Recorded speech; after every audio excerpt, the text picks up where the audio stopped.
Então, construir um gráfico com apenas 3 pontos aqui. Só que a frequência, você tem todas as frequências. Você tem frequência de 0 até 100 Hz, por exemplo. É o equipamento que nós vamos utilizar que vai dar essa frequência. Então, quando a gente apenas está discretizando, aqui no caso, 3 frequências, mas eu vou ter frequência de 1 Hz, de 2, de 3, de 4, eu vou ter várias ondinhas aqui. Na composição da onda, eu vou discretizar ela separar na frequência 1, na frequência 2, se chama espectro de frequência isso daí. Todo o intervalo de frequência vai estar sendo válido. Aqui, para exemplificar, eu coloquei 3, mas aqui vai ter uma velocidade para outra frequência, outra, e a gente acaba construindo um gráfico da frequência pela velocidade. Isso é a dispersão. Cada frequência tem uma velocidade, que depende do meio. Se você pegar esse princípio, praticamente você pegou o princípio do método. Entendeu? Dispersão da onda é isso daí. Agora, até para ver se vocês entenderam, porque esse eu volto a explicar talvez de forma mais didática. Então, eu queria que você me explicasse em relação a... Nossa, só peça Não, mas assim, até para ver se assimilou o que é dispersão. Como que funciona a dispersão? Então, cada frequência tem sua velocidade, que depende do meio. Se eu tivesse um meio homogêneo, como seria meu gráfico? Uma reta, porque não haveria uma dispersão. Perfeito, é isso. Só há dispersão porque os materiais têm propriedades diferentes. Tá? Se captou isso daí, se captou o princípio do método. Tá? A partir daí, Oi? Da Estelar parece que tem mais uma solicitação. Estelar do Arnaldo? Não sei. Ele mandou e-mail e falou, estamos aguardando da outra, no mesmo rio. Então eles mandaram, por que acontece? Às vezes eles mandam um e-mail Adriano e eles mandam alta resolução. No mesmo e-mail, vem 2 e-mails. Talvez eu não achei que era repetido, vou ver aqui. Então é isso. Se o meio tiver velocidade igual ao ar, por isso que a nossa voz se propaga sempre com a mesma velocidade, porque o ar é praticamente constante, homogêneo. Tá? Quando faz aquela brincadeira com a bexiga, de colocar gás de nitrogênio, a voz é diferente, né? Até muda a frequência e muda a velocidade de ressonância da nossa produção da onda que está saindo, que é a nossa voz. Bom, então aqui a gente passou para a segunda etapa, daí entra a parte da geofísica que você já tinha explicado, Larissa, que seria os tipos de onda, né? Porque a gente está trabalhando com onda de superfície. Então, eu vou passar. O que eu tenho aqui? Deixa eu pôr aqui. Isso. É tipo um PDF de tinta? Já tinha. Talvez ajude na hora de vocês fazerem a apresentação. Eu passo para vocês entenderem. Então, o que é geofísica? É legal colocar para os alunos, até como título de informação, vocês vão usar um método geofísico, daí explicar que tem outros métodos, mas vocês vão utilizar o método. Deixa eu te perguntar, tudo que eu tenho em unidade tem que ter na monografia, né? Como é que é? Tudo que eu tenho lá nos slides tem que ter na monografia. A sua apresentação é um resumo Da monografia. Ah, tá.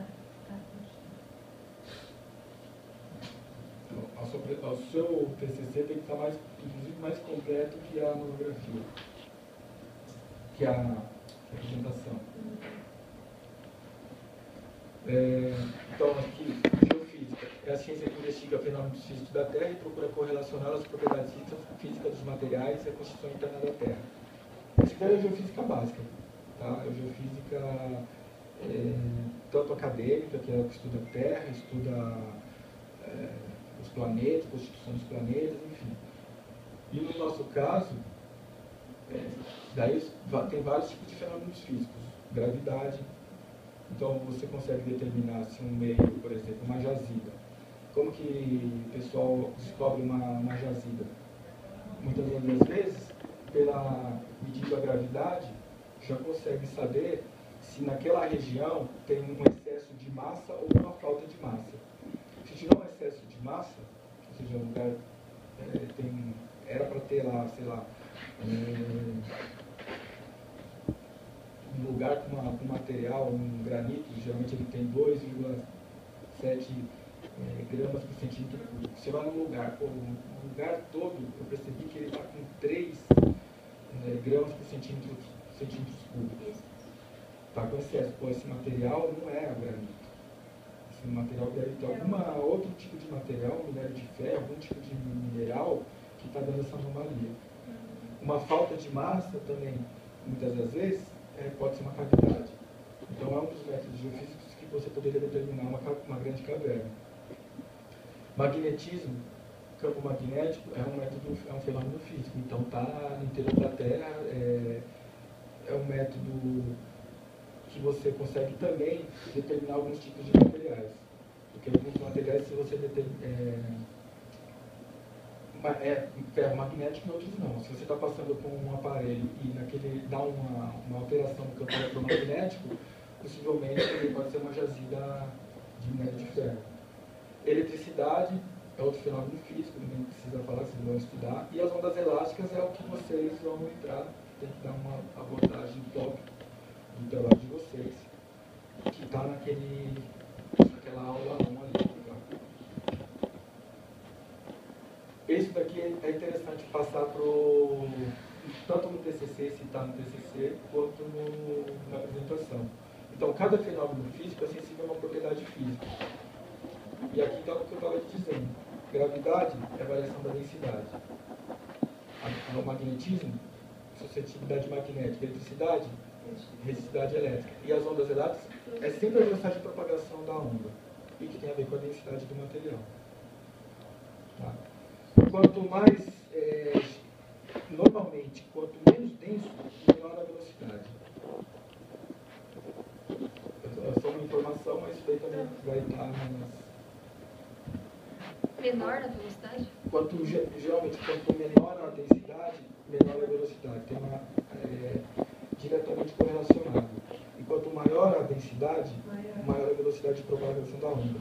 Se eu bater na madeira aqui, tem uma velocidade de propagação dessa onda. Se eu bater aqui, é outra velocidade. Se eu bater num negócio metálico, que é mais denso, a velocidade é maior. Tá? Só para você lembrar do negócio da correlação direta, então, bate na madeira, a densidade é baixa na madeira. A velocidade é baixa.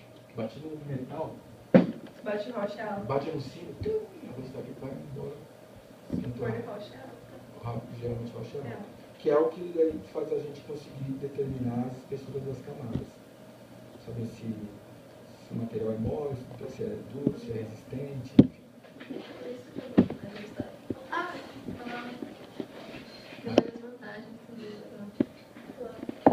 Eu vou... Tá.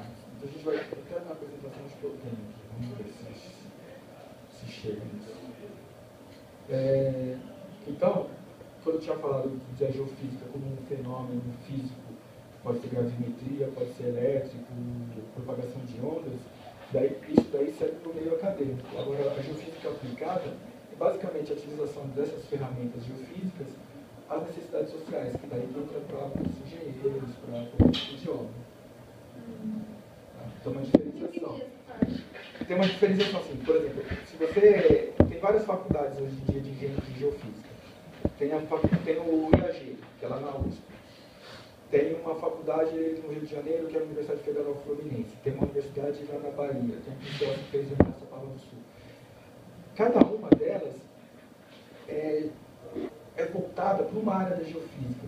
Embora todas são de geofísica, o IAG, por exemplo, onde eu estudei, era muito acadêmico. Os caras estão mais preocupados em estudar o manto da Terra, o núcleo,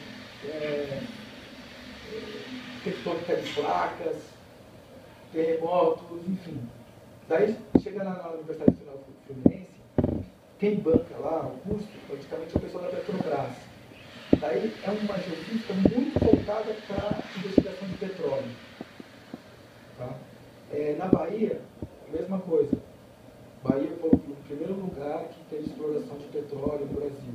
Petrobras abriu um curso lá e a Universidade Federal da Bahia abriu um curso de geofísica e a Petrobras que praticamente banca e praticamente dita as disciplinas que vão ser dadas no curso, novamente voltadas para petróleo.